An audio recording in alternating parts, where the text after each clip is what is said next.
안녕하세요. 저는 아이 둘을 키우며 살아가고 있는 40대 초반 여자입니다.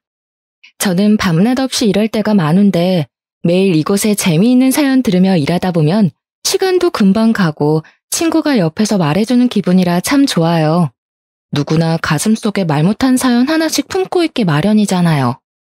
얼마 전에 아주 기막힌 일을 겪고 이곳에 사연을 보내면 좋겠다는 생각이 들더라고요. 그래서 이렇게 용기를 내어 사연을 적어봅니다. 저는 지금도 그 일을 생각하면 가슴이 떨리는데요. 거의 1년 만에 전 시모를 마주쳤기 때문이랍니다. 화장실에서 너무나 우연히 마주친 시모가 갑자기 제 앞에서 무릎을 꿇고 사정을 하기 시작하더라고요. 애미야, 내가 정말 미안하다. 내가 이렇게 빌 테니 넓은 마음으로 한 번만 봐주면 안 되겠니? 아무리 그래도 예정이 있잖니. 그렇게 구박을 했는데 우리 사이에 무슨 정이 있어요? 당장 고소할 테니까 법대로 해요. 제발 한 번만 받아오. 내가 이렇게 비마. 내가 그런 큰 돈이 어디 있겠니? 왜 시모가 저에게 이렇게 빌게 된 건지를 이야기하려면 결혼 전부터 이야기를 해봐야 할 것 같아요. 동생이나 친구의 이야기를 듣는다고 생각하시고 편안하게 저의 이야기를 들어주세요. 저는 어린 시절 그리 넉넉한 형편의 가정에서 자라진 않았어요. 부모님도 항상 바쁘게 일을 하셨기에 동생과 집에서 둘이서만 있는 날이 흔했죠. 그래서 은연중에 나중에 아이가 생기면 옆에서 같이 있어주는 엄마가 되고 싶다고 생각을 했던 것 같아요. 저는 일찍부터 격리로 사회생활을 시작했는데 같은 공장에서 생산직으로 일하던 남편을 만나게 되었죠. 2년 정도 공개 아닌 공개 연애를 하다가 자연스럽게 결혼까지 흘러가게 된 것 같아요. 양쪽 집안 모두 비슷한 형편이었기에 딱히 반대는 없었고 친정 부모님도 알아서 잘 살라는 시기셨고요. 하나 걸리는 게 있다면 남편은 홀어머니와 둘만 살고 있었는데요. 남편이 아주 어릴 때 아버지가 돌아가시고 어머니 혼자 시장에서 장사를 하시면서 힘들게 키우셨다고 해요. 그래서 둘이 사이가 아주 좋고 남편도 자기 어머니라면 아주 꿈뻑 죽더라고요. 저는 첫째 아이가 태어날 때까진 같은 공장에서 계속 일을 했다가 아이를 돌봐야 했기에 전업주부로 지내게 되었어요. 사실 20대 초반부터 계속 일을 했어야 해서 집에서 하루 종일 혼자 있으니 처음엔 좋더라고요. 물론 아기를 키우는 게 너무 힘들어서 그런 여유를 즐길 사이는 없었지만요. 남편은 3교대로 일을 다녔기 때문에 육아는 전혀 손도 대지 않았어요. 아이 기저귀 한 번도 갈아준 적이 없답니다. 성격도 좀 가부장적인 면이 크고 워낙 잠잘 시간도 부족한 걸 알기에 웬만하면 제가 다 하려고 노력하며 살았어요. 남편이 밤에 일하게 되면 삼시세끼를 다 차려줬어야 했는데 육아에 집안일까지 너무 힘들더라고요. 매일 고기 반찬은 하나 올라와야지. 또 계란에 햄이야. 하나밖에 없는 남편이 밖에서 돈도 벌어다 오는데 반찬이 이것뿐이야? 나 아기 때문에 잠도 거의 못 자는 거 알잖아. 지금 손목도 너무 아파서 후라이팬도 못 들겠어. 재료 손질할 시간도 없다고. 야, 손목이 삔 것도 아닌데 왜 요리를 못해? 그리고 너 집에서 편하게 놀기만 하면 되는데 왜 손질할 시간이 없냐? 아주 세상 편한가 봐? 맨날 내 핑계만 대면 다야? 남편 밥은 제대로 하고 놀아야 될 거 아니야. 놀긴 뭘 놀아. 애 보는 게 얼마나 힘든지 알아? 당신이 뭘 좀 사다 주던지 아니면 사다 먹던지 아님 공장 일찍 가서 구내식당에서 먹어. 와, 내가 아주 속아서 결혼했네. 연애할 땐 그렇게 여성스러운 척하고 밥도 잘할 것 같더니만 내가 아주 생백수를 집에 들였네. 아우씨. 남편은 숟가락을 바닥에 확 내던져버리고 밖으로 나가버렸어요. 임신했을 때도 제가 먹고 싶다는 게 있어도 많이 사주지도 않았어요. 자기가 들어봐서 싼 거만 사주고 멜론같이 비싼 건 못 들은 척하고 말곤 했죠. 그리고 남편은 엄청 짠돌이더라고요. 연애할 때도 돈 아깝다고 커피숍은 절대 안 가고 어차피 소화되면 다 똑같다면서 매일 돈가스나 국밥 같은 메뉴만 먹었어요. 돈 펑펑 쓰는 남자보단 아끼는 남자가 나을 것 같다는 생각으로 결혼했는데요. 같이 사는 게 아니니까 이 정도일지는 몰랐어요. 제 뒤를 쫓아다니면서 방마다 불 끄면서 잔소리하는 건 기본 중에 기본이고요. 한 번 코푼 휴지를 너덜해질 때까지 3번, 4번 쓰는 건 기본이에요. 변기물도 3번은 쌓아야 내리라고 얼마나 잔소리를 하는지. 화장실을 청소해도 항상 찌린내가 나서 미치겠더라고요. 돌이켜보면 저도 참 바보 같죠. 이런 남자가 뭐가 좋다고 그새 아이를 둘까지 낳고 살았는죠. 아이들은 무럭무럭 자라 어느새 유치원 갈 때가 되었어요. 저는 그동안 남편이 큰 소리 치는 게 싫어서 하라는 대로 하면서 살았답니다. 한번 싸우게 되면 얼마나 소리를 지르고 무섭게 하는지 사는 내내 제가 항상 져주면서 살아야만 했어요. 그렇게 짠돌이처럼 사는데도 막상 돈은 많이 못 모으더라고요. 돈 아낀다고 남들 먹는 것처럼 먹지도 못하고 누리지도 못하면서 사는데 10년이 다 돼가도 남편이 주는 생활비는 그대로였습니다. 여보, 이제 애들 유치원도 다녀야 되는데 생활비 좀 올려줘. 한 달에 50만 원은 정말 너무 적어. 애가 둘인데 더 아끼겠다는 생각을 해야지 더 쓸 생각을 해? 당신도 지금보다 좀 더 아껴 쓸 궁리를 좀 해봐. 우리 엄마는 그렇게 가난한데도 아끼고 아껴서 나 키웠어. 당신은 왜 못해? 내가 당신 어머니야?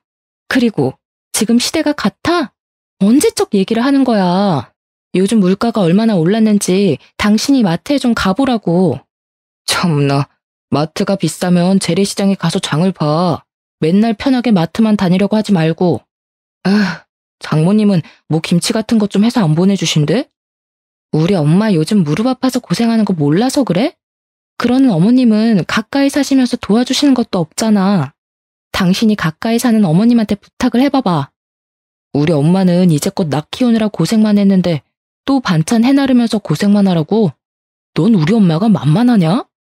어찌나 자기 엄마 이야기만 나오면 부르르 떠는지. 누가 보면 제가 시어머니 흉이라도 본 줄 알겠어요. 남편이 월급을 관리하기에 저는 확실히 얼마를 벌고 저축을 하는지도 전혀 알지 못했죠. 가끔 물어보면 자기가 다 알아서 한다면서 딱 잘라버리더라고요. 그날 밤 일을 마치고 온 남편이 아주 좋게 기분 좋게 웃으면서 들어오더라고요. 한 손에 묵직한 쇼핑백을 들고 있었는데 아주 의기양양하게 식탁에 탁 내려놓았어요. 저한테 풀어보라는 식으로 고개를 까딱하길래 열어봤더니 비닐봉지 몇 개에 음식이 싸져 있었어요. 하나는 콩나물 무침, 하나는 제육볶음이고 식어 빠진 계란말이도 있고요. 김치도 있더라고요. 내가 구내식당 이모랑 오늘 얘기를 좀 했는데 앞으로 이렇게 매일 남은 거 싸주신대. 진짜 잘 됐지. 뭐라고? 그럼 이게 회사 식당서 싸온 거란 말이야? 그래, 이거 아무나 안 싸주는 거야. 워낙 나랑 친하고 이모가 너도 알고 우리 사정도 아니까 해주는 거지. 남은 음식을 왜 싸우는 건데? 맨날 이렇게 가져온다고? 이건 애들 먹기에 양념이 너무 세고 여름엔 금방 상하는데 애들은 못 먹여. 그냥 가져오지 마. 네가 뭔데 가져오지 말아야. 내가 우리 엄마한테도 오늘 전화했는데 엄마는 엄청 잘했다고 하시던데. 너 맨날 반찬하기 힘들다고 마트 비싸다고 난리잖아. 그래서 내가 몇 날 며칠을 식당 이모로 얼마나 졸랐는지 알아? 애들이야 물에 씻겨 먹이면 되고 못 먹는 건 내가 먹으면 되지. 그럼 너도 내 밥 안 차리고 좋잖아. 제가 싫다고 한들 안 가져올 남편도 아니니까 할 수 없이 그냥 두었어요. 어차피 저는 애들한텐 안 먹일 생각이었으니까요. 저는 계란 후라이 하나를 해서 주더라도 애들한테 깨끗한 거 먹이고 싶지 비닐봉지에 싸온 잠바는 먹이고 싶은 생각이 전혀 없었답니다. 남편 말대로 남편이나 열심히 챙겨줬죠. 반찬 투정을 하는 날이 있으면 구내식당에서 가져온 거라고 하니까 잔소리가 쏙 들어가더라고요. 그래서 솔직히 남편 밥은 안 해도 되니까 편해서 계속 가져오던지 말던지 놔두었답니다. 나중엔 반찬이 많이 남으니까 시어머니 집에도 갖다 주고 하더라고요. 그러거나 말거나 저는 신경도 안 썼죠. 확실히 남편 먹는 식비가 줄어드니까 그 돈으로 아이들한테 과일 하나라도 더 사줄 수 있으니 저한테도 좋더라고요. 어느 날인가 느닷없이 시모가 집으로 찾아왔어요. 시모는 같은 동네에 사는데 항상 일하러 다니고 모임하고 다닌다면서 엄청 바쁘더라고요. 집에는 잘 찾아오지 않지만 한 번씩 오면 얼마나 속을 뒤집어 놓는지. 차라리 자주 연락을 안 하는 게 그나마 다행이었어요. 시모가 심술궂은 얼굴로 저를 딱 째려보면서 집으로 들어오는데 겁이 덜컥 났죠. 너는 집에만 있는 애가 어떻게 안부 전화를 한 번 안 하니? 내가 이렇게 찾아와야겠어? 어머니 워낙 바쁘게 지내시니까 방해될까봐 그랬죠. 죄송해요. 근데 어쩐 일이세요? 내가 뭐 못 올 때 왔니? 우리 손주들 얼굴들 좀 보고 집안 꼴 잘 돌아가나 한번 보려고 왔다. 우리 아들이 얼마나 하소연을 하는지 아니? 넌 이제 우리 아들 밥도 안 차린다면서? 이제 청소도 안 해? 집이 왜 이렇게 난장판이야? 애들이 있으니까 치워도 장난감이 계속 나오네요. 이해 좀 해주세요. 시모는 못마땅한 얼굴로 소파에 앉더라고요. 얼마 지나지 않아 남편도 퇴근하고 돌아왔죠. 알고 보니 둘이 미리 연락을 하고 시모가 집에 온 거였더군요. 오늘 식당에서 엄청 맛있는 거 나와서 따뜻할 때 같이 먹으려고 내가 엄마 불렀지. 무려 소불고기가 나왔다니까. 여보, 얼른 밥상 차려. 둘이 얼마나 맛있다면서 개걸스레 먹는지 보고 있던 제 입맛이 달아나더라고요. 보기 싫어서 TV를 보는 척 거실로 나왔답니다. 남편이 씻으려고 욕실로 들어가자 시모가 등에 대고 소리치더라고요. 욕조막에 끼우고 욕조에 들어가서 샤워해. 그물 버리지 말고. 알았어? 시모가 뭘 하려는지 영문을 모르겠더라고요. 남편이 다 씻고 나오니까 시모가 말하는 게 가관이었어요. 아까 보니까 빨래할 거 많던데. 그 욕조물을 받아다가 세탁기 돌려라. 그럼 물도 절약되고 얼마나 좋니? 난 요즘 항상 그렇게 한다. 네? 씻고 나온 물로 세탁기에 넣으라고요? 어머니, 그렇게 하면 너무 더럽잖아요. 더럽긴 뭐가 더러워? 그리고 어차피 헹구기 전에 물 다 내려가고 새물로 바뀌는데 뭐가 문제니?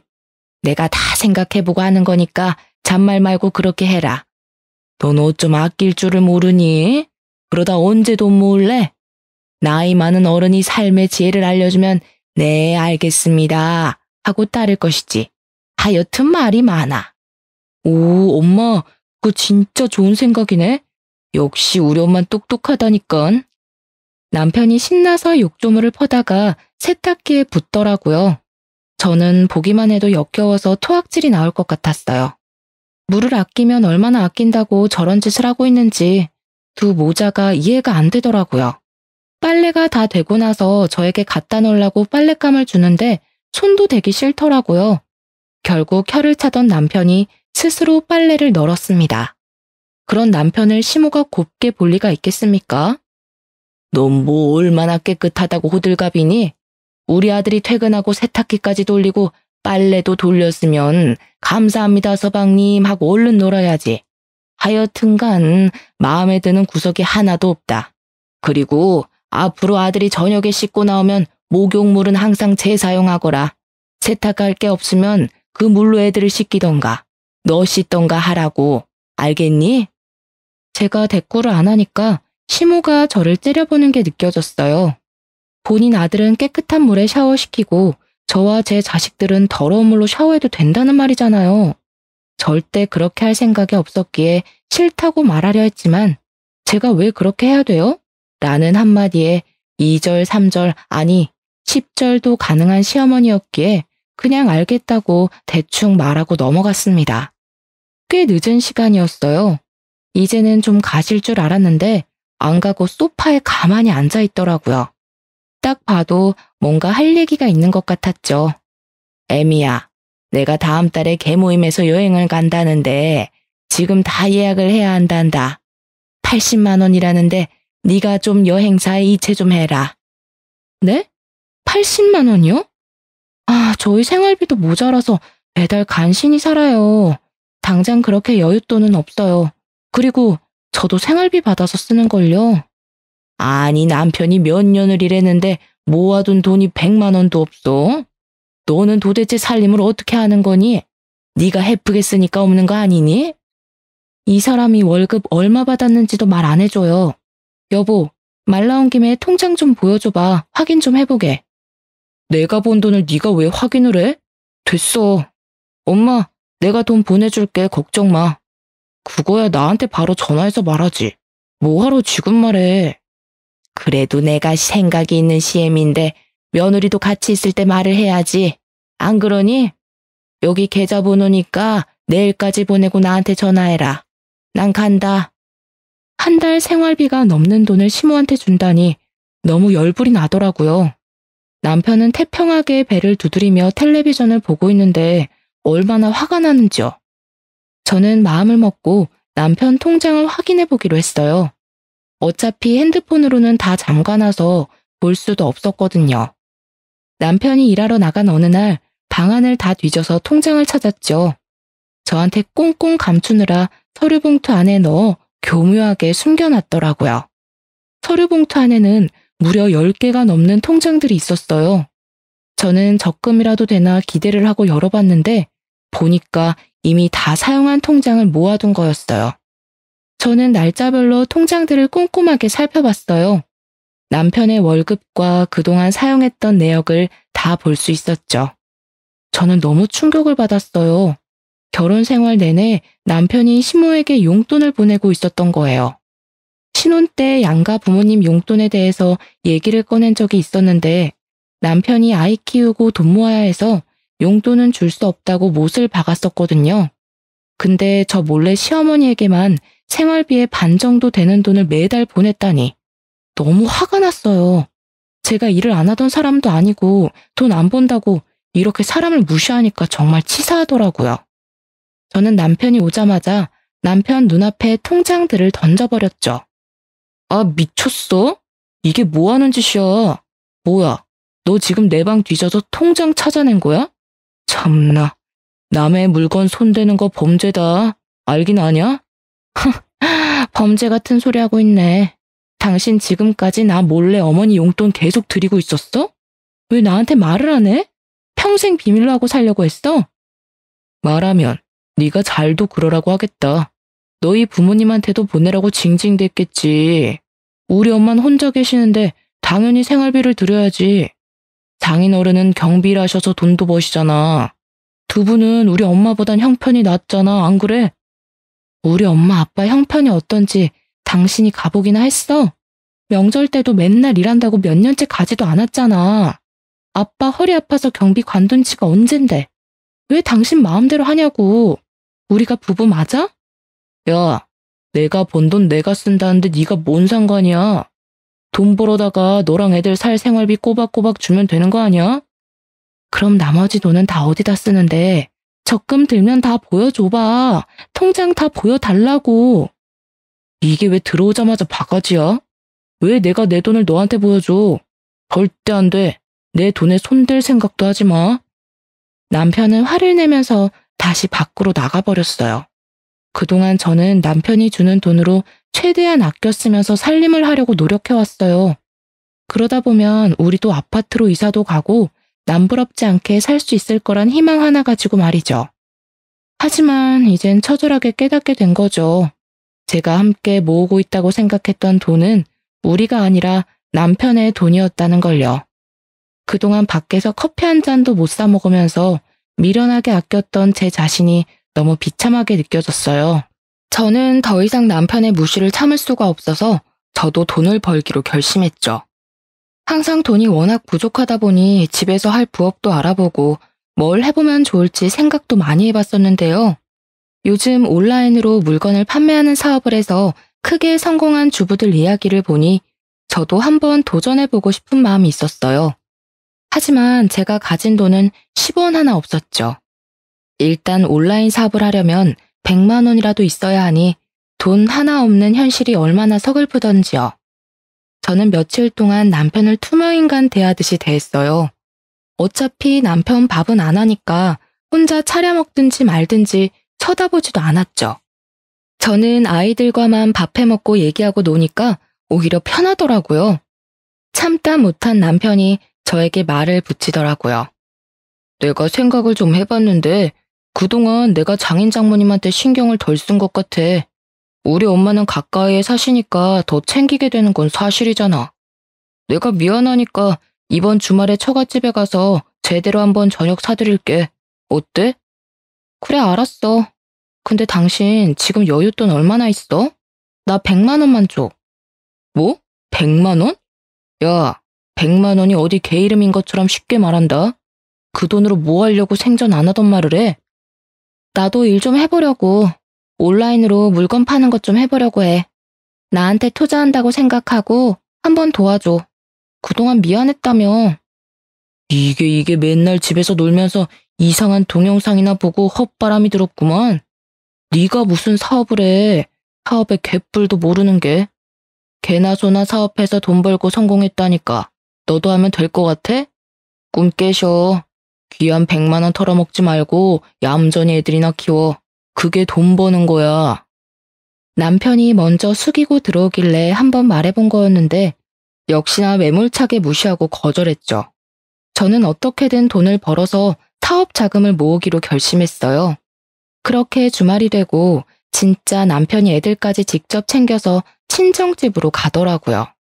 오랜만에 손주들을 본 친정 부모님이 얼마나 좋아하시던죠. 형편이 안 돼서 자주 찾아뵙지 못하니까 너무 죄송해서 눈물이 났어요. 저녁에 남편이 근처에 맛있는 식당을 알아놨다면서 자신있게 친정 부모님을 데리고 가더라고요. 저는 소갈비라도 사줄 건가 기대를 잔뜩 하고 따라 나섰죠. 남편이 의기양양한 표정으로 멈춰선 곳은 한 명당 10,000원짜리 고기 뷔페였답니다. 식당을 본 부모님의 당황한 표정을 보니 제가 너무 민망해졌어요. 더군다나 이 식당은 동네 사람들에게는 고기가 별로라고 소문난 곳이었거든요. 저는 남편에게 조용히 다가가서 속삭였죠. 여보, 여기는 별로 맛없는 데야. 나도 예전에 와봤어. 우리 다른 데 가자. 무슨 소리야. 내가 찾아보니까 다 맛있다던데. 너도 최근에 먹어본 것도 아니잖아. 빨리 들어와. 그런 저희의 모습을 보던 엄마가 먼저 식당 안으로 들어가시더라고요. 남편도 싱글벙글하며 들어가는 걸 보니 부모님 앞이라 화도 못 내겠고 미치겠더라고요. 역시나 고기는 맛이 없었는데 공짜라면 양잿물까지 마실 남편은 쩝쩝거리며 엄청 맛있게 먹더라고요. 부모님도 조금 드시다 된장찌개에 밥을 말아 드시고 있는데 너무 죄송한 마음에 눈물이 다 났어요. 부모님을 모셔다 드리고 집에 오는 내내 차 안에서 눈물을 참느라 힘들었죠. 그런 저와는 반대로 남편은 아주 신나 보이더라고요. 너는 남편 잘 만나서 호강하는 거야. 오늘 나 덕분에 장인 장모님 아주 맛있게 드시는 거 봤지? 잘 먹긴 뭘 잘 먹어. 당신이나 맛있게 먹었지. 차라리 돼지갈비집이라도 가는 게 낫지 10,000원짜리 뷔페가 뭐야? 부모님 보기에 민망해서 혼났어. 뭐? 잘 먹어놓고 똥딴지 같은 소리야. 돼지갈비 1인분이 얼만지 알아? 그런데 가느니 뷔페 가서 실컷 먹는 게 낫지. 너는 사줘도 난리냐? 왜 그런 걸 당신 혼자 생각하냐고. 호강? 당신이 그렇게 말할 자격 있어? 내가 생활비 아껴갈 때마다 시어머니 용돈 주고 있었으면서 1인당 10,000원 하는 뷔페 한번 데려다 준 걸로 호강하는 거라고?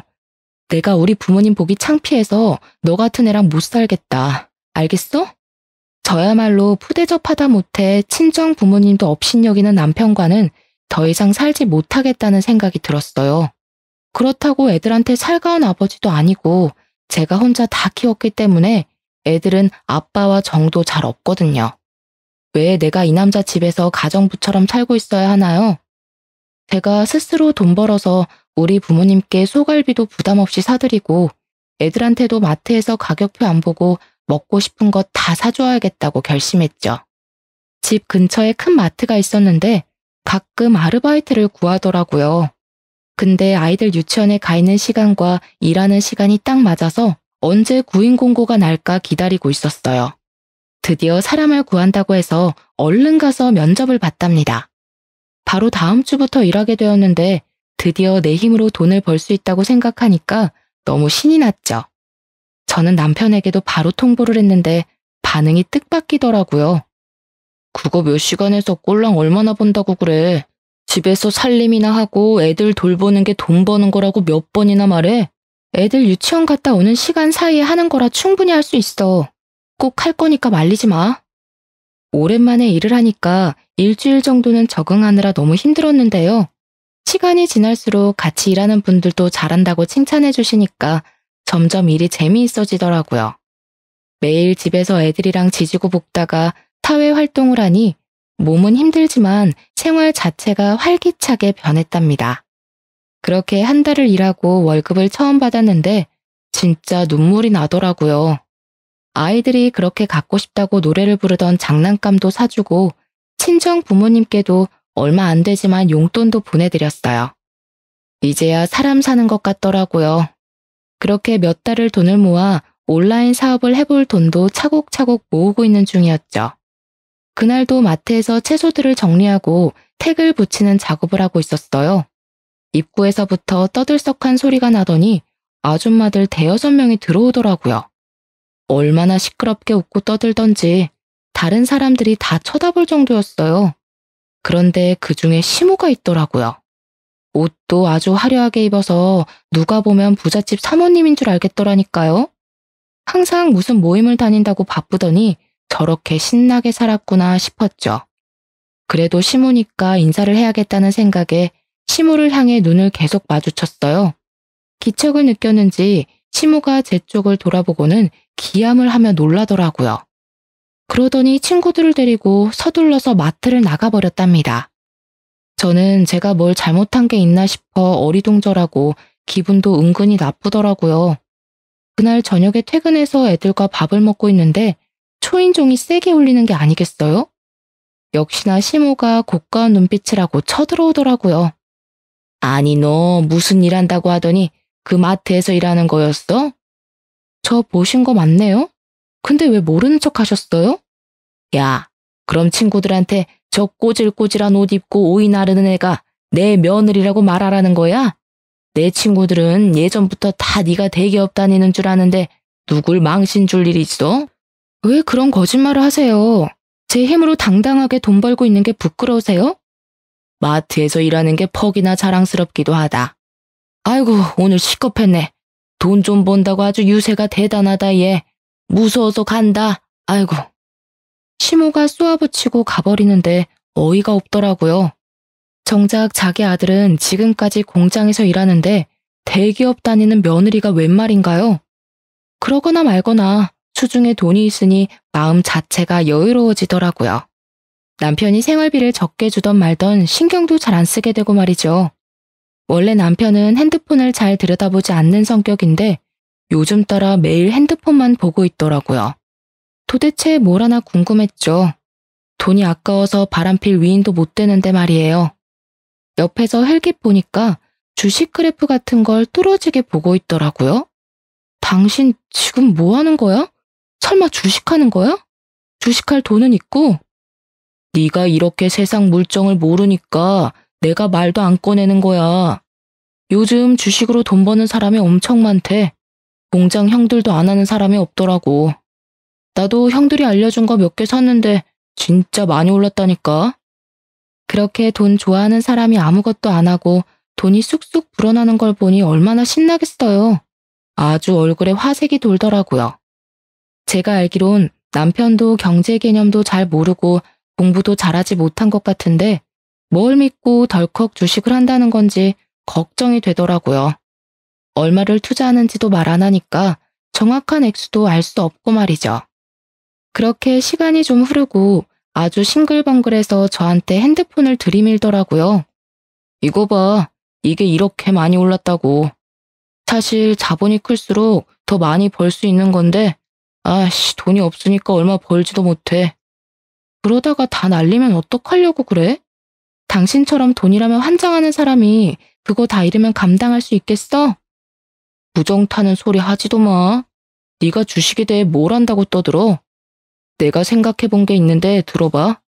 우리 어머니 집을 전세를 주고 그 돈을 좀 투자하면 어떨까 하는데 저 창고방 하나 남으니까 저기 깨끗하게 치워서 어머니랑 같이 살면 어때?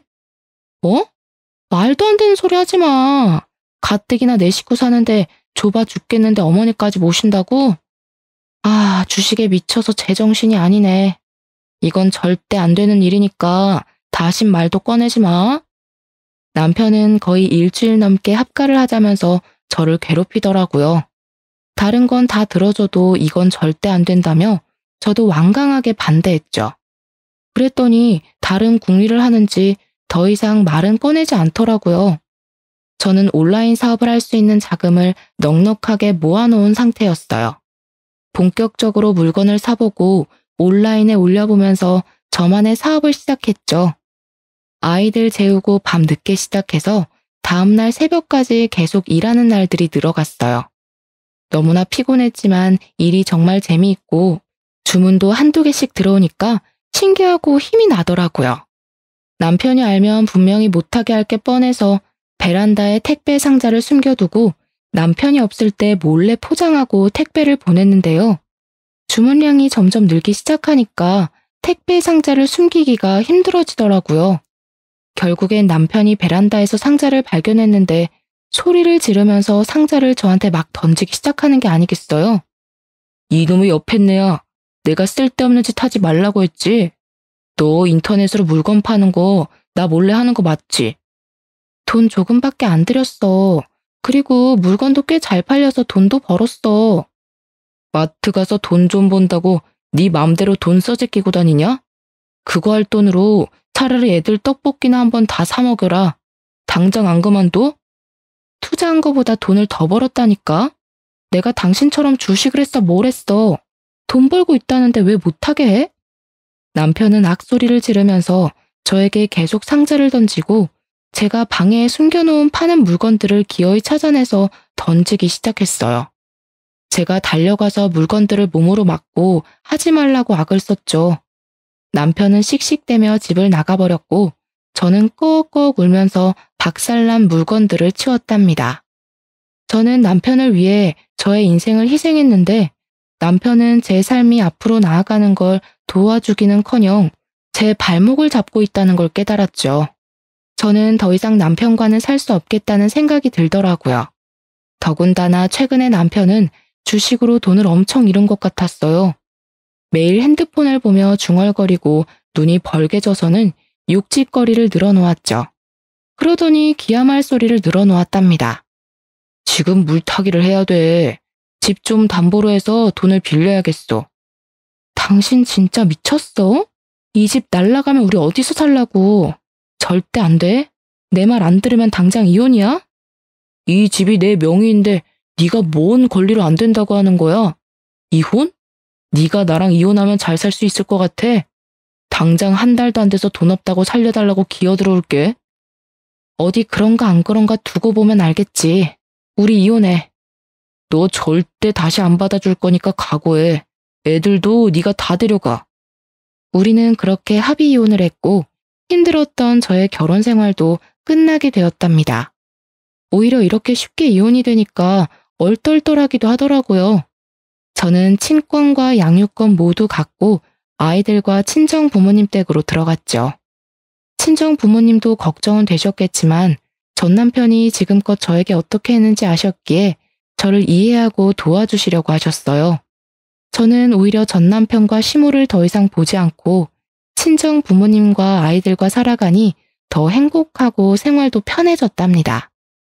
저는 친정 부모님이 사시는 동네에 있는 다른 마트에서 일하면서 온라인 사업에도 더욱 집중했는데요. 한번 잘 팔리기 시작하니까 판매량이 기하급수적으로 늘기 시작했어요. 6개월 만에 저는 1년치 연봉 정도까지 볼 수 있었답니다. 저도 놀라고 지켜보시던 친정 부모님도 엄청 놀라셨죠. 저는 완전히 온라인 사업에만 매진했고 1년 만에 매달 월 2천만 원까지 벌 수 있었답니다. 온라인에서 만난 저와 비슷한 나이대의 사업가들을 만나는 모임에서 지인들도 많이 사귈 수 있었는데요.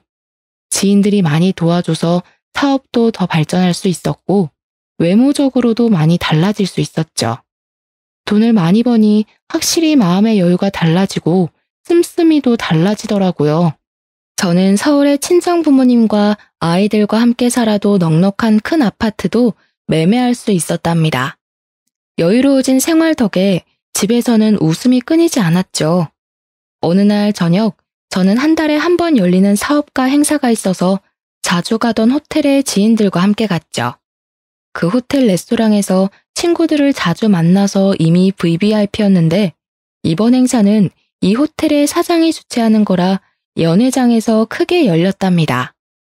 저는 연회장에 들어가기 전에 화장실에서 화장을 고치고 있었어요. 근데 옆에서 청소하는 아주머니가 혼잣말로 궁시렁대면서 대걸레를 아무렇게나 휘저으며 청소를 하고 있더라고요. 좀 거슬렸지만 계속 거울을 보고 있는데 그때 거울 안에서 고개를 올린 청소 아주머니와 눈이 마주쳤죠. 저는 깜짝 놀라서 뒤를 돌아봤어요. 바로 전 시모였거든요. 시모도 놀라서 저를 쳐다보다가 위아래로 저를 계속 훑어보더라고요. 어머, 이게 누구야? 네가 이렇게 비싼 호텔엔 어떻게 왔대? 보나마나 나처럼 일하러 온 거겠지. 여기 오늘 무슨 파티가 있다던데 거기서 일하는 거니? 근데 왜 이렇게 옷을 차려입었어? 보아하니 이혼하고 아주 막 사는 모양이네. 말 가려 해요.